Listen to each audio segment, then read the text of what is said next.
Hello friends, welcome back to my channel Life Specialist Beyond Limitations. আপনারা আমার সাথে দেখছেন সাসারামের দর্শনীয় জায়গাগুলো। লাস্ট দুটো ভিডিওতে সাসারামের বিভিন্ন জায়গা আপনাদেরকে ঘুরে দেখিয়েছি। এখন একটা দরগা দেখতে যাচ্ছি বেসিক্যালি। এটা হচ্ছে চন্দাতন শহীদ পীর রহমতুল্লাহ আলেহ, পুরো নামটা। ওনার একটা মাজার রয়েছে, বেশ অনেকটা সিঁড়ি দিয়ে এখন উঠতে হচ্ছে উপরের দিকে।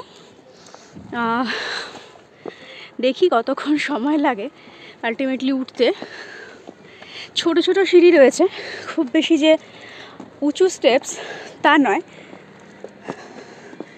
স্টেপস এটুকুই ছিল, এবার পাহাড়।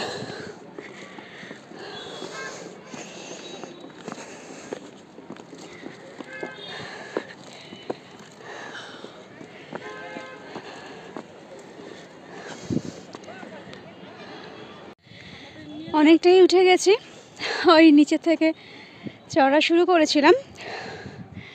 এই রাস্তা দিয়ে এসেছি আমরা, আর এটুকু চড়া বাকি আছে। এসো,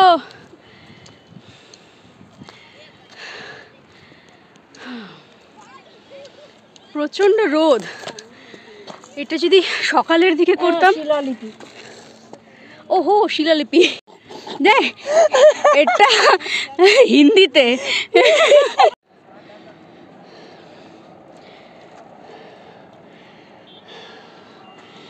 অনেকটা এসে গেছি, আর একটু বাকি আছে। অনেকটা চলে এসেছি নিচ থেকে।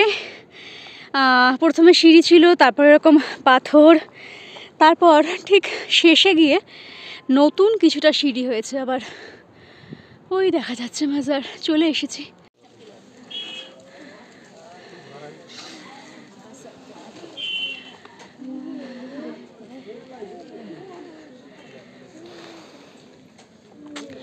পৌঁছে গেছি অবশেষে।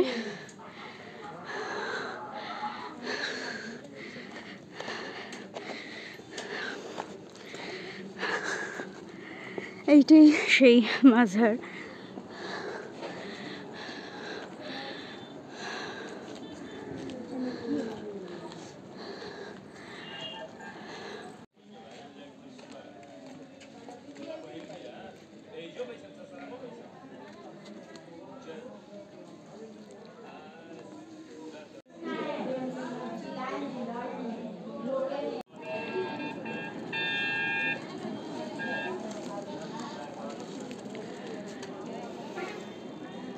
এইটাই সেই মাজার যেখানে চড়ে এলাম আমরা।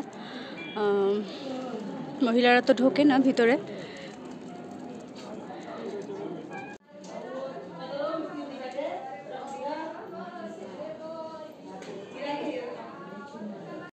এখানে একটা ছোট কুণ্ড মতো রয়েছে। এবার কি জিজ্ঞেস করেছে? ওই অশোকের শিলালেখটা কোথায়? এরা ওই করতে আসে। यहीं पर था, हमको लगता है वो अगरबत्ती जो खोसा हुआ है ना उसमें। দেখেছো পাথরটা? হ্যাঁ, পাথরের শেপটা দেখেছো কেমন আনইউজুয়াল টাইপের। এটাই কিনা কে জানে। অশোকের শিলালেখ লেখা নেই তো কোনো কিছু, শুধু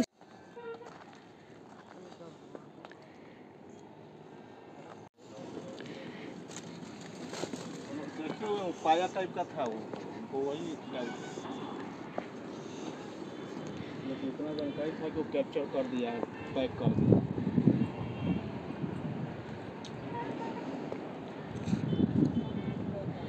এই সাইডটাই কিন্তু দেখা যায়। আমরা এই জাস্ট এদিক দিয়ে উঠেছি, এই সাইড থেকেই আমরা উঠেছি এসে।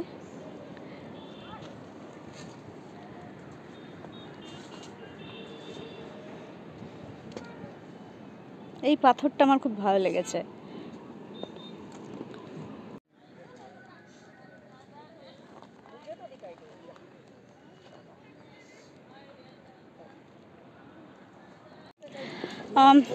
মেইনলি আমি যে কারণে এখানে এসেছিলাম সেটাই মাজার দেখার জন্য নয়, আমি এসেছিলাম অশোকের শিলালেখ দেখার জন্য। কিন্তু সেটা যে কোথায় সেটাই খুঁজে পাওয়া যাচ্ছে না। আমরা চারপাশে প্রচুর চেষ্টা করছি যদি খুঁজে পাওয়া যায়, কিন্তু কিছুই দেখা যাচ্ছে না কোথাও। ট্রাই করছি, দেখা যাক। হ্যাঁ, মনে হচ্ছে এই দরজাটার ছবি ইন্টারনেটে দেখছি, যখনই অশোকের ইনস্ক্রিপশন দিয়ে যখনই দেখছি, মনে হচ্ছে এই দরজার ভিতরেই কোথাও রয়েছে, কিন্তু এটা কিভাবে যাব ভিতরে সেটা কিন্তু বুঝতে পারছি না। চারিদিকে অনেক খুঁজলাম, কিন্তু অবশেষে ইন্টারনেট থেকে জানতে পারলাম যে যে দরজাটা আপনাদেরকে দেখালাম আসলে ওই ঘরের ভেতরেই নাকি রয়েছে অশোকের শিলালেখ। খুব খারাপ লাগলো, অনেক আশা করে অনেকটা কষ্ট করে ওই রোদের মধ্যে অতটা উঠেছিলাম শুধুমাত্র ওই শিলালেখটা দেখব বলে, সেটা দেখতে পারলাম না। কি আর করা যাবে, এখানে আমি আর এই বিষয়ে কোনো কথা বলছি না। আপনাদের যদি এর ডিটেলস জানতে হয় আপনারা কিন্তু গুগল সার্চ করুন, পেয়ে যাবেন। আমি আমার ভিডিওতে এই বিষয়ে আর কোনো মন্তব্যই করছি না। চলে যাচ্ছি এবার পরবর্তী ডেস্টিনেশনের দিকে।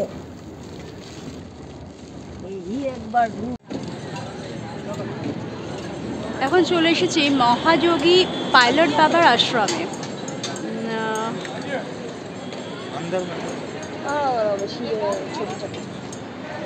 বিশাল বড় শিব মূর্তি, একটা শিবের মূর্তিটা পুরোটা এক ফ্রেমের মধ্যেই আসবে না, অনেকটা দূর থেকে নিতে হবে। দেখুন কি সুন্দর বিশাল বড় শিব মূর্তিটা।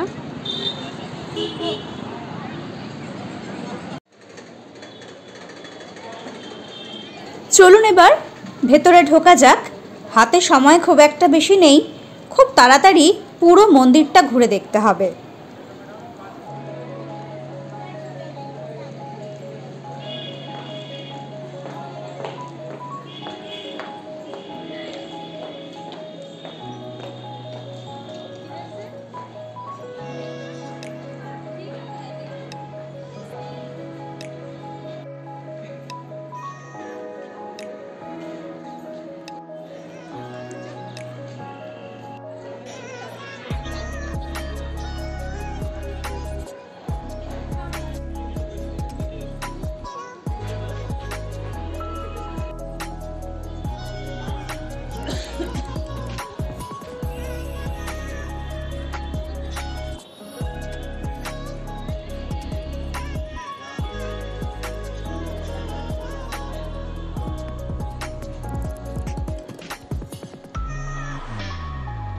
এদিকটাতে সোমনাথ মন্দির বানানো রয়েছে।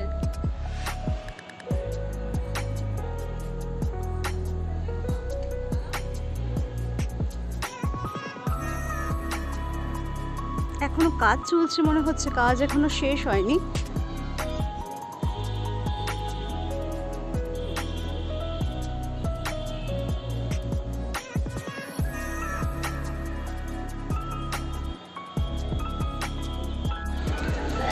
একদিকে রয়েছে ছিন্নমস্তার মূর্তি আর এদিকে কিছু একটা ত্রিপুর সুন্দরী, ত্রিপুর সুন্দরী, আর এদিকে ছিন্নমস্তা।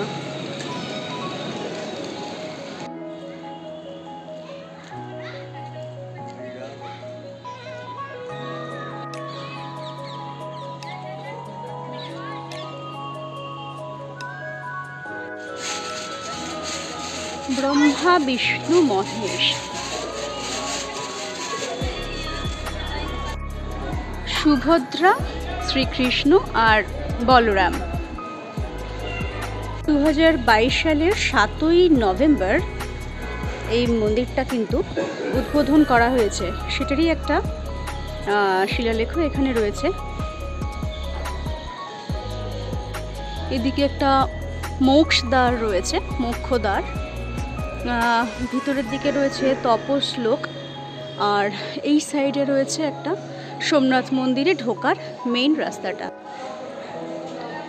এখানে রয়েছেন শঙ্করাচার্য, এখানে পরপর গণেশ, লক্ষ্মী, দুর্গা, সরস্বতী আর কার্তিক। আমাদের যে দুর্গা ঠাকুর সেই কনসেপ্টই পুরো ঠাকুর বানানো, কিন্তু দুর্গা ঠাকুরটা আমাদের মতন ঠিক নয়, একটু আলাদা।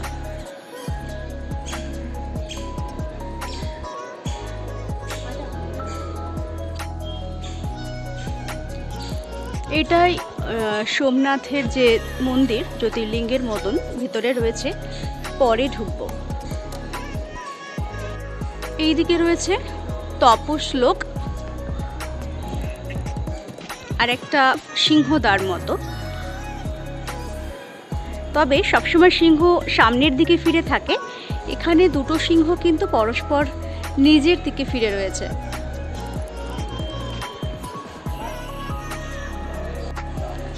এটা সত্যলোক, সত্যলোক।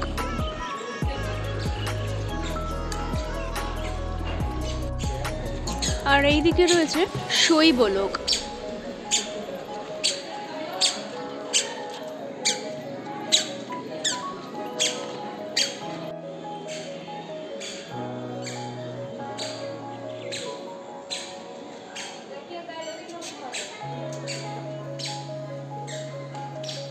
এখানে বিষ্ণুর যে অবতারগুলো রয়েছে, প্রথমে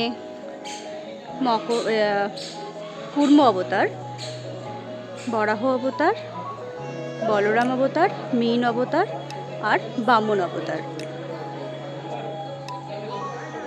ভিতরে রয়েছে একটা বিশাল বুদ্ধ মূর্তি, ওই দিকটাতেও পরে যাব।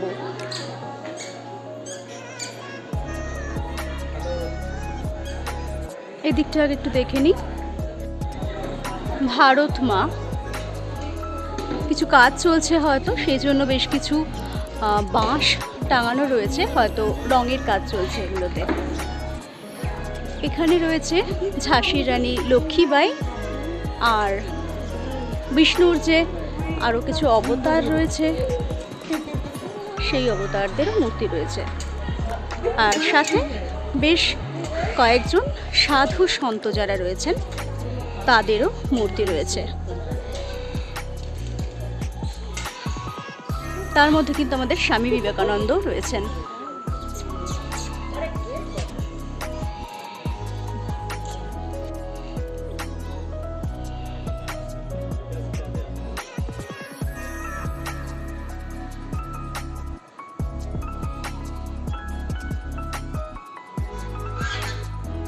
এদিকে রয়েছে টয়লেট। ভিতরে যে বিশাল বুদ্ধ মূর্তিটা রয়েছে, তার বাইরে বুদ্ধের জীবনের বিভিন্ন ঘটনাগুলো দেওয়ালে সুন্দর মূর্তির মাধ্যমে বা দেওয়াল চিত্রের মাধ্যমে ফুটিয়ে তোলা হয়েছে।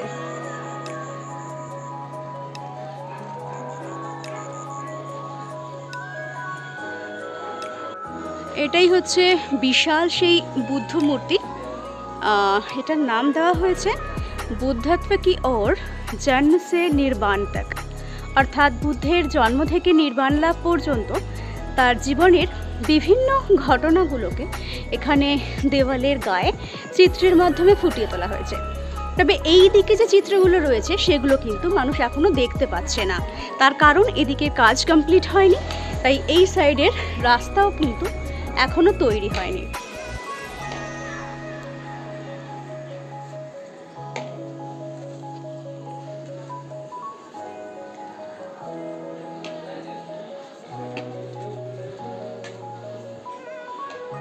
অনেকটা বুদ্ধগয়ার বুদ্ধ মূর্তির মতো, কিন্তু ওটা তো কোনো কালার নেই, এটা কিন্তু কালারফুল।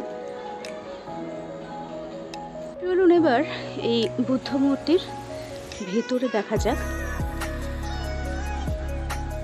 বেশ সুন্দর একটা ছোট বুদ্ধ মূর্তি রয়েছে, আর দেওয়ালে বুদ্ধেরই বিভিন্ন রূপ ফুটিয়ে তোলা হয়েছে।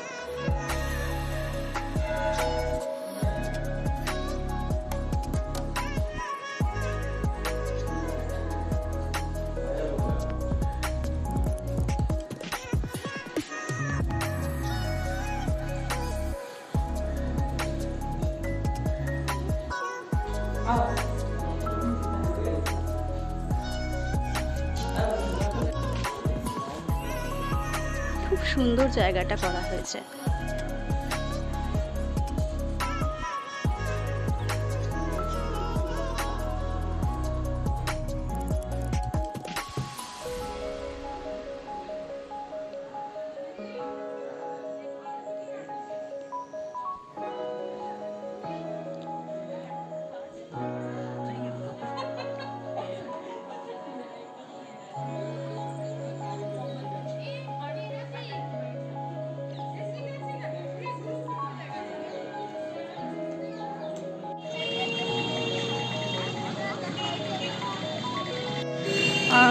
পাইলট বাবার মন্দিরটাও দেখা হয়ে গেল।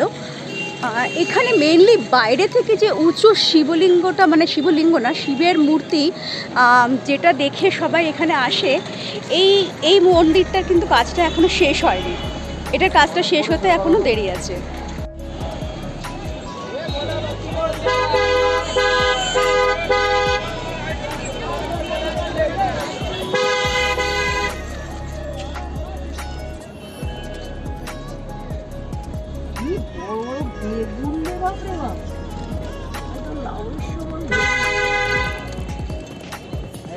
ভালোই হচ্ছে।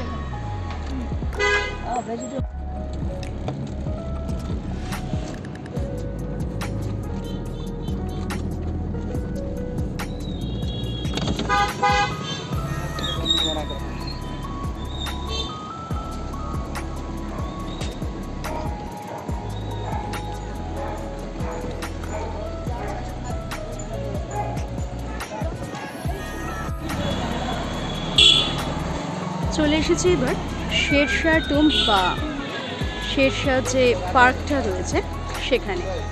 এখানে প্রবেশের জন্য টিকিট কাটতে হয়। ভারতীয়দের জন্য 25 টাকা করে, আর ফরেনার হলে 300 টাকা করে।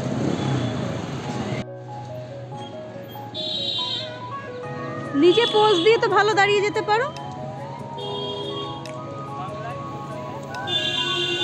শেরশাহ সুরির সমাধি ভারতের বিহারের সাসারামে অবস্থিত একটি সমাধিসৌধ। পরন্ত সূর্যের সাথে পৌঁছে গেছি শেরশাহ টুম্বে, বা যেটাকে বলা হয় শেরশাহ সুরি কা মকবরা। শেরশাহ সুরি, যিনি সুর সাম্রাজ্যের প্রতিষ্ঠাতা ছিলেন, তিনি নিজের জন্য এই সমাধিটি তৈরি করেছিলেন। এই জলাশয়কে ঘিরেই একটা পার্ক তৈরি করা হয়েছে।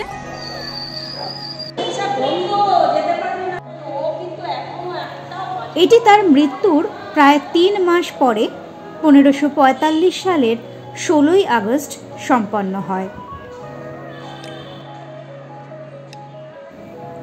এটি একটি কৃত্রিম হ্রদের মাঝখানে বর্গাকার প্লিন্থের উপর অবস্থিত, যেখানে একটি কজওয়ে দিয়ে যাওয়া যায়।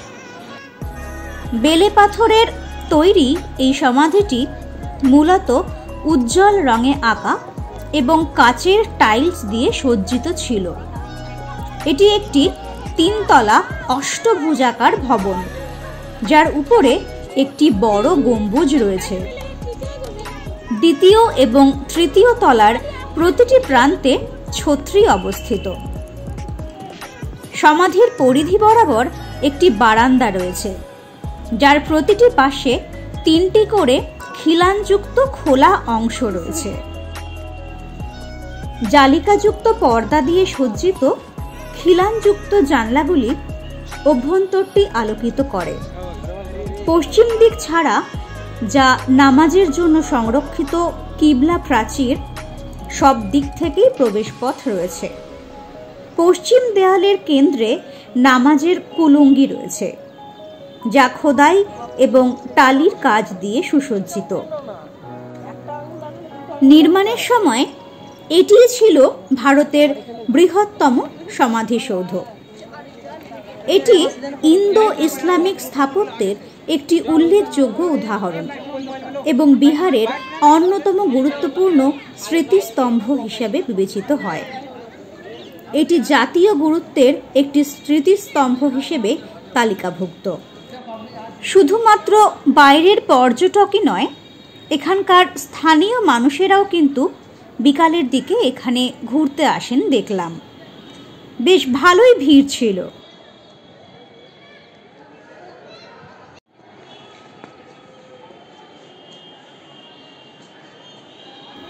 ভেতরটা কিন্তু বেশ অন্ধকার ছিল।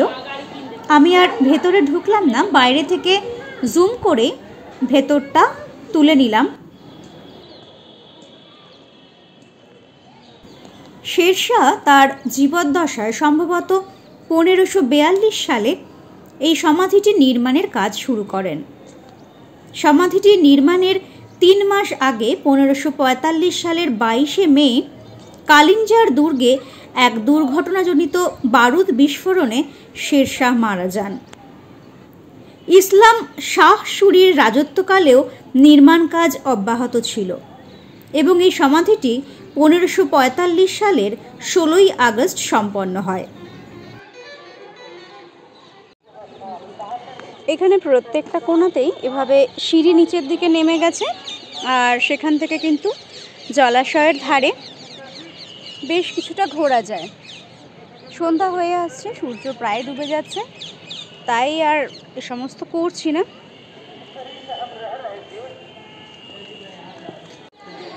শেরশাহ টুম্বটাই আজকের আমাদের লাস্ট সাইট সিইং। অ্যাকচুয়ালি আরও একটা আছে হুসেন শাহ টুম্বটা, কিন্তু আমাদের ড্রাইভার যিনি রয়েছেন তিনি বলছেন যে ওটা নাকি ভীষণ নোংরা, এত বাজে গন্ধ যে ওখানে নাকি যাওয়া যাবে না। তো দেখি, অন্ধকারও হয়ে আসছে, আরেকবার ওনাকে জিজ্ঞাসা করি যে সেটাতে যাবে কি না। গেলে আরেকটা পয়েন্ট হবে, আদারওয়াইজ আজকের মতন এটা দিয়েই আমাদের সাইট সিইং কিন্তু শেষ হবে। দেখা যাক কি হয়। হুসেন শাহ টুম্বটা আমার তো খুব যাওয়ার ইচ্ছে, কিন্তু উনি যদি এখন বলেন যে না যাওয়া যাবে না, তাহলে তো কিছু করার নেই। সবই কপাল, দেখা যাক ওটা যাওয়া যায় নাকি এটাই আমাদের আজকের লাস্ট সাইট সিইং হয়। 1778 সালে উইলিয়াম হজেস ভারত ভ্রমণকারী প্রথম ব্রিটিশ ভূদৃশ্য চিত্রশিল্পীদের মধ্যে একজন হয়ে ওঠেন। সেখানে থাকাকালীন তিনি তার শিল্প ও স্থাপত্যের প্রতি যত্নশীল পর্যবেক্ষণ করেন। 1794 সালে তিনি ভারতে তার ভ্রমণ সম্পর্কে একটি চিত্রিত বই প্রকাশ করেন। তার বইতে তিনি শেরশাহ সুরির এই সমাধির বিস্তারিত বর্ণনা দেন। এই সমাধিসৌধটি ইন্দো ইসলামিক স্থাপত্যের একটি উদাহরণ, আগেই বলেছি। দিল্লির সৈয়দ ও লোদি রাজবংশ কর্তৃক নির্মিত অষ্টভুজাকার সমাধিসৌধ, যেমন সিকান্দার লোদির সমাধিসৌধ ইত্যাদি, এই সমাধির অনুপ্রেরণা বলে মনে করা হয়। হাসান খান সুরির সমাধি, যা শেরশাহ কর্তৃক নিযুক্ত এবং এই সমাধিসৌধের আগে সম্পন্ন হয়েছিল, এই সমাধির একটি নমুনা হিসেবে বিবেচিত হয়। অবশেষে চলে এলাম হুসেন শাহ টুম্বে।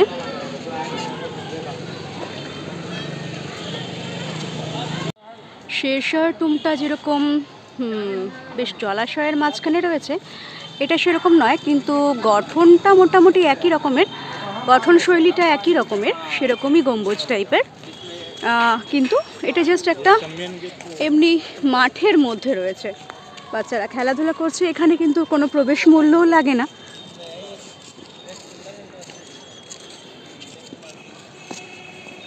এটা জাস্ট এমনি নর্মালি যে কেউ ঢুকতে পারে।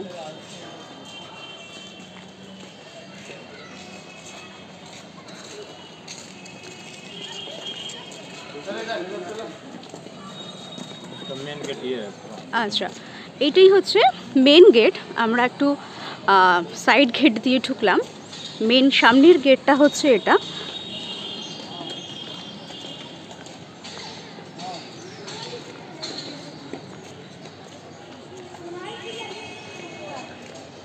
ভেতরে সব দরজায় তো তালা দেওয়া দেখতে পাচ্ছি, অবশ্য অন্ধকার হয়ে গেছে। খোলা থাকলেও এখন ভেতরে কিছু দেখতে পেতাম না, তার কারণ কোনোটাতেই কিন্তু ভেতরে লাইট নেই। যতক্ষণ দিনের আলো রয়েছে ততক্ষণই দেখা যায়, পুরোটাই অন্ধকার, বুঝতেই পারছেন। আর অন্ধকারও হয়ে এসেছে, তবে সব দরজাই কিন্তু বন্ধ রয়েছে, কোনো গেটে কিন্তু খোলা নেই।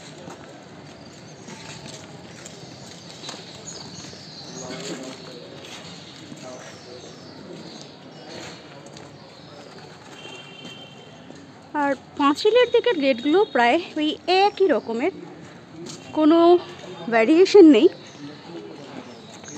একইভাবে তৈরি হয়েছে।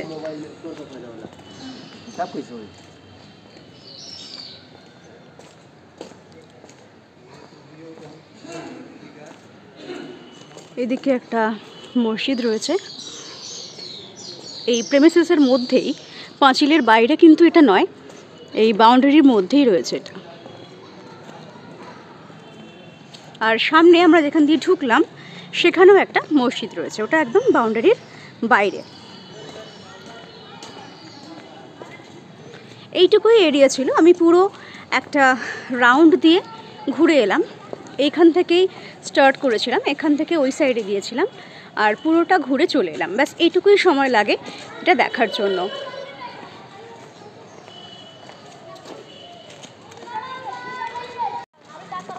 ওই দিকের গেটটা বন্ধ হয়ে গেছে, তাই আমাদের আবার ঘুরে এবার সামনের গেট দিয়ে ঢুকতে হবে।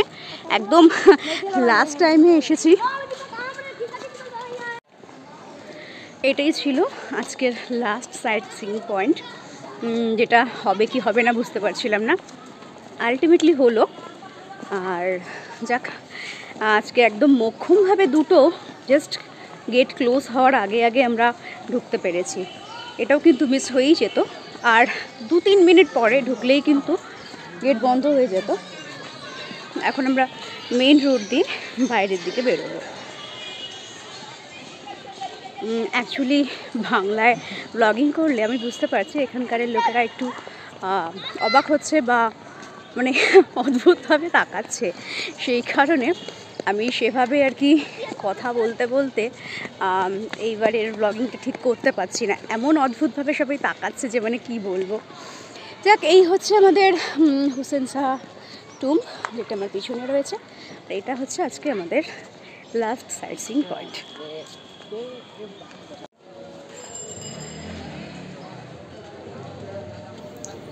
সারাদিন শুধু চরকি পাক ঘোরাই হয়েছে, পেটে তেমন কিছু পড়েনি।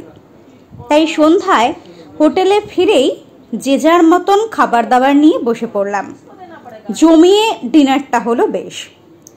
তো এই ছিল মোটামুটি আমাদের সাসারামের প্রথম দিনের সাইট সিইং।